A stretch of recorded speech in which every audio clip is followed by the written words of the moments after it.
Good morning. नमस्कार। कैसे हैं आप सभी लोग। मैं Jagdish Chandradaiya, Hindi by JD sir YouTube में आपका स्वागत है। आज हम एचएसएससी का अगला जो टॉपिक है, जो पहले जो टॉपिक चल रहा था उसको आगे बढ़ाएंगे।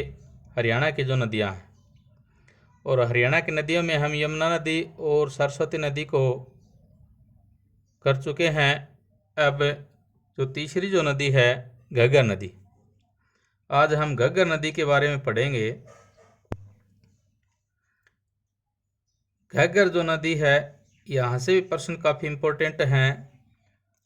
ये हमें ध्यान रखना है कि कौन कौन से प्रश्न इम्पोर्टेंट हैं। देखिए, घग्गर नदी सबसे पहले क्या है, इसका उद्गम स्थल। एक प्रश्न करके पढ़ेंगे। उद्गम स्थल, घग्गर नदी का जो उद्गम जो स्थल है वो है डांगसाई। कौन सा है? डांगसाई। और डांगसाई कहाँ पड़ता है, हमें ये भी पता होना चाहिए। तो डांगसाई पड़ता है हिमाचल प्रदेश। डांगसाई कहाँ पड़ता है? हिमाचल प्रदेश। फिर ये है उद्गम स्थल। कभी कभार पूछ लिया घग्गर नदी का जो उद्गम स्थल है वो कहाँ से है, तो वो है डांगसाई। डांगसाई कहाँ पड़ता है? हिमाचल प्रदेश। फिर प्रवेश, ये हरियाणा में प्रवेश कहाँ से करती है, ये भी हमें पता होना चाहिए। तो हरियाणा में प्रवेश कहाँ से करती है? ये कालका से। कालका। और कालका कहाँ पड़ता है? पंचकुला में, आपको पता है। तो हरियाणा में प्रवेश कहाँ से करती है? कालका। और कालका कहाँ पड़ता है? पंचकुला। फिर इसमें प्रश्न और बन जाते हैं। कौन सा प्रश्न? एक ये आ जाता है कि जो घग्गर जो नदी है वो कौन सी नदी है? मौसमी नदी। पूछ लिया जाए कि मौसमी नदी कौन सी है, तो मौसमी नदी है घग्गर नदी। फिर एक इसके ऊपर क्या है, बांध बने हुए हैं, काफ़ी इंपॉर्टेंट है। कई बार बांध, तो जो घग्गर नदी है इसके ऊपर बांध हैं। और बांध कहाँ है? वो पंचकुला में है। और पंचकुला में इसी नदी के ऊपर है। कौन कौन से बांध हैं वो देखिए। एक तो है कौशला बांध। कौन सा बांध है? कौशला बांध। और दूसरा है हंगाना बांध। दूसरा कौन सा है? हंगाना बांध। और तीसरा है दीवाना वाला बांध। कौन सा है? दीवाना वाला बांध। और चौथा है छामला बांध। चौथा है छामला बांध। देखिए, ये जो बांध हैं घग्गर नदी के ऊपर बांध बने हुए हैं। ये चारों जो बांध है कहाँ बने हुए हैं? ये पंचकुला में। कहाँ बने हुए हैं? पंचकुला में ही, इस नदी के ऊपर। तो कौशला बांध, हंगाना बांध, दीवाना वाला बांध और छामला बांध, ये इसके ऊपर क्या है? बांध बने हुए हैं। तो एक इसकी सहायक नदियाँ और पूछ ली जाती हैं। सहायक जो नदियाँ हैं, तो इसकी जो सहायक नदी हैं वो कौन कौन सी हैं, ये भी कभी कभार प्रश्न उठ लिया जाता है। तो एक तो है झाझरा। सहायक नदी कौन सी है? झाझरा। एक है कौशला। तो ये इसकी क्या है? सहायक नदी हैं। वैसे मैं इसके सहायक नदियों की एक ट्रिक बताऊंगा, जो कि जो मेन जो नदियां हैं जैसे यमुना, सरस्वती, घग्गर, टांगरी, मारकंडा, तो इस हिसाब से क्या हम एक ट्रिक बताऊंगा अंत में, वो एक बार पढ़ने से ही ट्रिक याद हो जाएगी। तो ये थी घग्गर नदी से संबंधित कि इसका उद्गम स्थल कहाँ है? डांगसाई, जो पड़ता है हिमाचल प्रदेश में। प्रवेश कहाँ से? कालका, जो पंचकुला से है। मौसमी नदी किसे कहा जाता है? घग्गर को। और इसके ऊपर कौन कौन से बांध बने हुए हैं? कौशला बांध है, हंगाना बांध है, दीवाना वाला बांध है, छामला बांध है। ये कहाँ? पंचकुला में। और इसकी सहायक नदियाँ कहाँ हैं? झाझरा और कौशला। फिर अगली जो नदी है वो हम पढ़ेंगे साहिबी नदी। अगली कौन सी नदी है? साहिबी नदी। और साहिबी नदी के बारे में हम पढ़ेंगे। तो देखिए, घाघरा नदी काफ़ी इम्पोर्टेंट नदी थी, इसलिए इसके बारे में ये 8-10 जो क्वेश्चन बनते हैं ये मैंने आपके सामने पुट किए। अब जो साहिबी जो नदी है इसका जो उद्गम स्थल है वो कौन सा है, ये देखिए। यहाँ उद्गम स्थल काफ़ी महत्व रखता है। उद्गम जो स्थल है इसका कहाँ से है, तो उद्गम जो स्थल है वो बहरोड। कहाँ से है? बहरोड। इसका उद्गम स्थल कहाँ से है? बहरोड। बहरोड कहाँ है? राजस्थान में। कहाँ है? राजस्थान में, यानी बहरोड की पहाड़ियाँ। बहरोड की पहाड़ियाँ।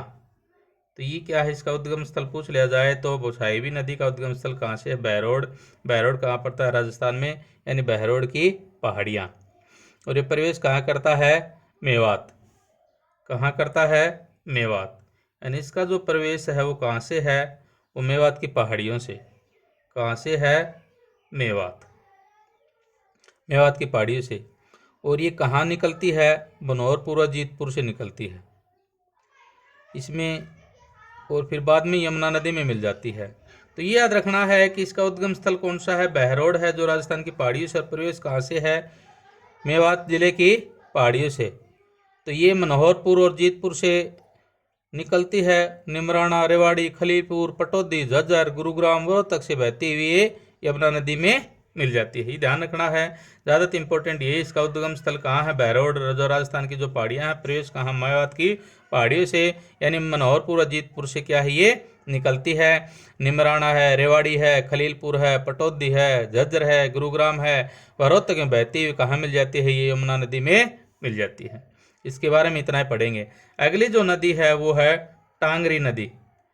अगली जो नदी है वो कौन सी है? टांगरी नदी। टांगरी नदी।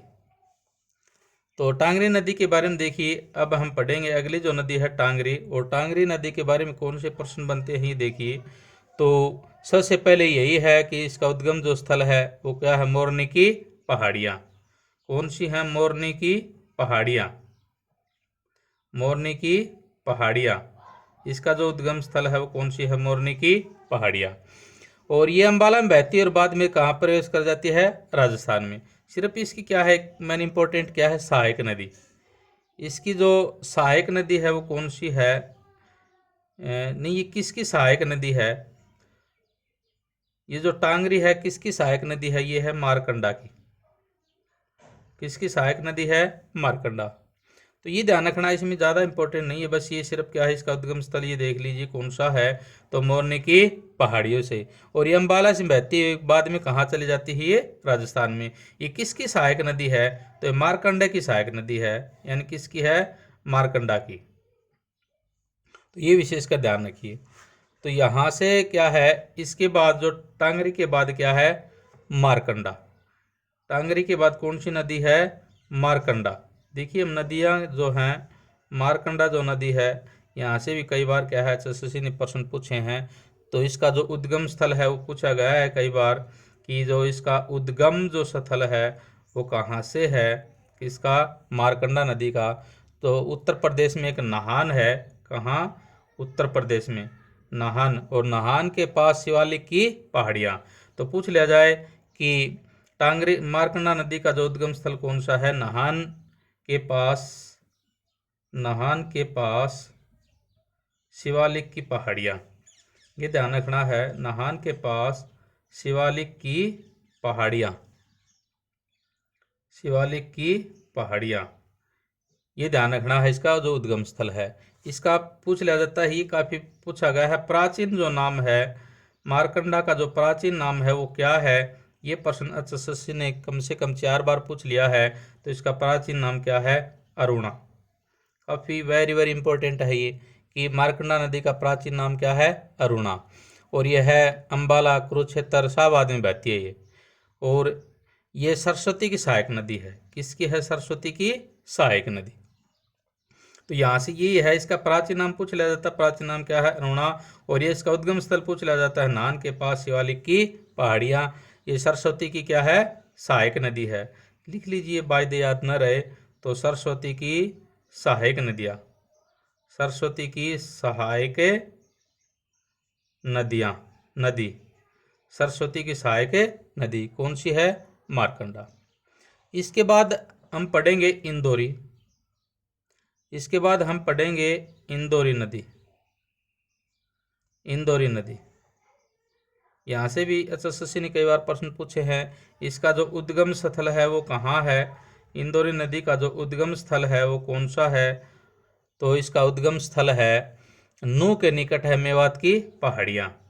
तो ये ध्यान रखना है, नूह के निकट मेवात की पहाड़ियाँ, नूह के निकट मेवात की पहाड़ियाँ। तो ये ध्यान रखना है, नूह के निकट मेवात की पहाड़ियाँ। तो ये यहाँ से क्या है, ये प्रश्न पूछा जा सकता है कि इंदौरी नदी का उद्गम स्थल कौन सा है, तो नूह के निकट मेवात की पहाड़ियाँ। तो ये हमें विशेषकर ध्यान रखना है, ये जो इंदौरी जो नदी है कितनी शाखाओं में बट गई थी, 2 शाखाओं में। जो इंदौरी नदी है उसको 2 शाखाओं में बांट दिया गया था। तो ये ध्यान रखना है, 2 शाखाएं हैं वो कौन कौन सी हैं। तो एक तो जो शाखा है, पहली जो शाखा है वो पहली शाखा है रेवाड़ी के पास साहिबी नदी मिल जाती है। कहाँ? रेवाड़ी के पास, रेवाड़ी के पास साहिबी नदी, रेवाड़ी के पास साहिबी नदी में मिल जाती है। ठीक है, पहली शाखा तो ये थी। दूसरी इसकी जो शाखा है वो कौन सी है, तो दूसरी शाखा है बरसाती नालों का पानी लेकर पटौदी के निकट जाकर साहिबी नदी में मिल जाती है। यानी कई बार पूछ लिया जाता है कि बरसाती नालों का पानी कौन सी नदी लेकर जो बहती है, तो वो होता है इंदौरी। तो बरसाती नालों का पानी, तो बरसाती नालों का जो पानी है वो लेके जाती है ये, और ये पटौदी के जो निकट है, पटौदी, और पटौदी के जो निकट है वहाँ जाकर साहिबी नदी में ही मिले जाती है। कहाँ मिल जाती है? साहिबी नदी में। तो ये विशेषकर ध्यान रखना है कि इंदौरी नदी का उद्गम स्थल है नूह के निकट मेवात की पहाड़ियाँ, और कितनी शाखाओं में बांटी गई है, कितनी शाखाओं में बट गई है, 2 शाखाओं में। पहली रेवाड़ी के पास कहाँ मिल जाती है? साहिबी नदी में। और फिर दूसरा जो शाखा वह क्या है, बरसाती नालों का पानी लेकर ये जो पटौदी के नज़दीक है साहिबी नदी, उसमें मिल जाती है। उसके बाद अगली जो नदी है और वो है कृष्णावती। कौन सी नदी है? कृष्णावती। कृष्णावती नदी का ही दूसरा नाम क्या है? कसौती। ध्यान रखना, कई बार क्या है कसौती नदी दे दी एग्जामिनर, कृष्णावती छोड़ दे कि कहे कि ये नदी हरियाणा में तो है ही नहीं। तो कसौती नदी, इसका जो उद्गम स्थल है वो कौन सा है, तो ये भी हमें पता होना चाहिए। तो इसका जो उद्गम स्थल है कृष्णावती का वो है राजसमंद। कौन सा है? राजसमंद। और राजसमंद कहाँ है? राजस्थान में। इसका जो उद्गम स्थल कौन सा है? राजसमंद। और राजसमंद यानी अरावली की जो पहाड़ियाँ, नीम का थाना, वहाँ यानी आ जाए नीम का थाना से निकलती है ये नदी, नीम का थाना। कई बार क्या है राजसमंद न दे और दे दे नीम का थाना। तो ये ध्यान रखना है कि कृष्णावती का जो उद्गम स्थल क्या है, राजसमंद कह दे, राजसमंद की जो पहाड़ियाँ हैं, या फिर नीम का थाना। ये ध्यान रखना कि एच नीम का थाना देता है राजसमंद। यह रेवाड़ी झज्जर यहाँ से होते हुए बहती है और बहरोड नाले में क्या कर जाती है? प्रवेश। तो ये ध्यान रखना है प्रवेश कहाँ से करती है, ये भी हमें पता होना चाहिए कि जो कृष्णावती जो नदी है प्रवेश कहाँ से करती है, ये करती है नारनौल। कहाँ से करती है? नारनौल। और नारनौल कहाँ पड़ता है? महेंद्रगढ़ में। ये ध्यान रखना है, कहाँ से प्रवेश करती है? नारनौल से। और ये लुप्त कहाँ हो जाती है, ये भी प्रश्न बन जाता है। तो ये नदी लुप्त हो जाती है, लुप्त कहाँ हो जाती है? रेवाड़ी में। कहाँ हो जाती है ये? रेवाड़ी में। ये विशेषकर ध्यान रखना है कि नदी क्या हो जाती है? लुप्त। और लुप्त कहाँ हो जाती है? रेवाड़ी में। प्रवेश कहाँ से करती है? नारनौल। और इसका जो उद्गम स्थल है वो कौन सा है? राजसमंद की पहाड़ियाँ, फिर यह नीम का थाना। ये लास्ट जो नदी है दोहान। दोहान मैंने जो ट्रिक बताई थी, यस जीएसटी में 1 2, तो 2 यानी दोहान। ये ध्यान रखना है, जो दोहान जो नदी है वो कोई ज़्यादा इम्पोर्टेंट तो नहीं है, लेकिन फिर भी हमें इसके बारे में पता होना चाहिए। तो दोहान नदी से कौन से प्रश्न बनते हैं? एक तो बनता है इसका उद्गम स्थल। तो उद्गम जो स्थल है वो कहाँ से है? डोसी की पहाड़ियाँ। कहाँ से है? डोसी की पहाड़ियाँ। डोसी की पहाड़ियाँ। तो पूछ लिया जाता है कि दोहान नदी का जो उद्गम स्थल है वो कौन सा है? डोसी की पहाड़ियाँ। डोसी की पहाड़ियाँ, और ये महेंद्रगढ़ में क्या हो जाती है? डिसअपियर हो जाती है और साहिबी के साथ मिलकर बहती है। एक प्रश्न और बनता है इसका, प्राचीन नदी कौन सी है? तो प्राचीन जो नदी है वो कौन सी है? दोहान नदी। ये प्रश्न बन जाता है। ये महेंद्रगढ़ में क्या हो जाती है? डिसअपियर हो जाती है। तो ये क्या है, मैंने ट्रिक के माध्यम से ये आपको प्रश्न बताइए कि कौन कौन सी नदियां हैं। यस जीएसटी में 1 2, य से यमुना नदी, स से सरस्वती, जी से घग्गर, एस से साहिबी, टी से टांगरी, में से मारकंडा, ई से इंदौरी, के से कृष्णावती, दो से दोहान। तो यहाँ से जो प्रश्न है वो बन जाते हैं। लेकिन मैंने एक और बताया था कि मैं ट्रिक बताऊंगा किन की याद करने की। एक याद रखिए ट्रिक कौन सी है, घास मटा। सहायक नदियाँ जो होती हैं, सहायक नदियों की ट्रिक, तो सहायक नदियों की जो ट्रिक है वो कैसी हैं वो देखिए। मैं एक ट्रिक बताता हूँ तुम्हें कि घास घास मटा, घास मटा, यहाँ से हमेशा क्या है एसएससी प्रश्न पूछता है। घास से देखिए, घास से मतलब है घाघरा, घास से मतलब है घाघरा, घा से मतलब घग्गर, सॉरी घा से मतलब है घग्गर, ये ध्यान रखना है। घा से घग्गर, हरियाणा की घा से घग्गर। और घग्गर की जो सहायक नदी है वो कौन सी है, स से सरस्वती, स से सरस्वती। और सरस्वती की जो नदी कौन सहायक नदी कौन सी है, मारकंडा, कौन सी है, मारकंडा। और मारकंडा की जो सहायक नदी है वो कौन सी है, टांगरी। मारकंडा की जो सहायक नदी है वो कौन सी है, टांगरी। देखिए घास मटा, घास मटा, घा से घग्गर, स से सरस्वती, मैं से मारकंडा, टा से टांगरी। यानी देखिए ये ऐसे जैसे घग्गर नदी जो है बहती है इस प्रकार, तो इसी में जो सरस्वती नदी है इसमें मिल जाती है, तो इसकी सहायक नदी क्या होगी, सहायक का मतलब इसकी सहायता करनी, यानी घग्गर की सहायता किसने की, सरस्वती ने। और ये जो मारकंडा बहती है किसमें मिल जाती है, सरस्वती में, तो सरस्वती की सहायता किसने की, मारकंडा ने। ये टांगरी बहती है किसमें मिल जाती है, मारकंडा में, तो इसकी मारकंडा की सहायता किसने की, टांगरी ने। सहायक नदी का मतलब ये होता है कि जो बहती है जो नदी है वो अपना पानी दूसरे में मिल जाए, उसका पानी दूसरे में मिल जाए। जैसे घाघर जो नदी बह रही थी इसमें जाके कौन सी नदी मिल गई, सरस्वती, सरस्वती में कौन सी मिल गई, मारकंडा, मारकंडा में कौन सी मिल गई, टांगरी। इस प्रकार एक दूसरे की क्या हो गई, ये सहायक नदी हो गई। और यहीं से एग्जामिनर क्या हर बार प्रश्न उठाता है कि घाघर की सहायक नदी कौन सी है, सरस्वती, सरस्वती की सहायक नदी कौन सी है, मारकंडा, मारकंडा की सहायक नदी कौन सी है, टांगरा। तो इसलिए क्या है, एक दो नदी और बच जाती हैं, और वो क्या है, सिंपल हैं। एक तो होती है राक्षसी नदी और एक है चेतंग नदी। देखिए दो नदियां हैं, एक राक्षसी नदी एक चेतंग नदी। तो राक्षसी नदी कहाँ बहती है, बिलासपुर से, क्या है, बिलासपुर। और बिलासपुर कहाँ पड़ता है, यमुनानगर में। बिलासपुर कहाँ पड़ता है, यमुनानगर में, ये मैदानी क्षेत्र से निकलती है। और लाडवा नामक स्थान पर क्या है, चेतंग नदी में क्या है, ये मिल जाती है। फिर बरसाती नदी कहलाती है, ये क्या कहलाती है, बरसाती नदी। पूछ लिया जाता है कि बरसाती नदी कौन सी है, तो ये बरसाती नदी कौन सी है, चेतांग, ये ध्यान रखना है, बरसाती नदी है ये। एक है चेतंग, चेतंग, चेतंग ये शिवालिक की पहाड़ियों के निचले क्षेत्र से निकलती है। कहाँ से निकलती है ये, शिवालिक की पहाड़ियों से, शिवालिक की पहाड़ियों से, ये ध्यान रखना है। शिवालिक की जो पहाड़ियाँ हैं उसके निचले क्षेत्र से निकलती है। कौन से क्षेत्र से निकलती है, ये निचले क्षेत्र से, ये विशेषकर ध्यान रखना है, निचले क्षेत्र से निकलती है। इसका पूछ लिया जाता है प्राचीन काल ये घाघर की सहायक नदी थी प्राचीन काल में। और जो शीशवाल है, शीशवाल, और शीशवाल कहाँ पड़ता है, शीशवाल पड़ता है हिसार में, शीशवाल कहाँ पड़ता है, हिसार में। ये चेतंग नदी के किनारे पर बसा है, किसके किनारे बसा, चेतंग नदी के किनारे पर। तो ये राक्षसी नदी और चेतंग नदी याद रखना कभी आ जाए। तो बिलासपुर कहाँ पड़ता है, यमुनानगर, ये मैदानी क्षेत्र से बहती है, बरसाती नदी कहलाती है। चेतंग नदी क्या शिवालिक की पहाड़ियों से निचले क्षेत्र से निकलती है। और शीशवाल जो है, जो हिसार है, एक कौन से किनारे पर है, इसी नदी के किनारे के ऊपर स्थित है। और प्राचीन काल में किसकी सहायक नदी थी ये, प्राचीन काल में, ये विशेषकर ध्यान रखना है कि प्राचीन काल में किसकी सहायक नदी थी, ये घाघर की सहायक नदी थी। तो आज के लिए इतना ही। सब्सक्राइब करें और वीडियो को लाइक करें, शेयर करें, आगे भी। Thank you.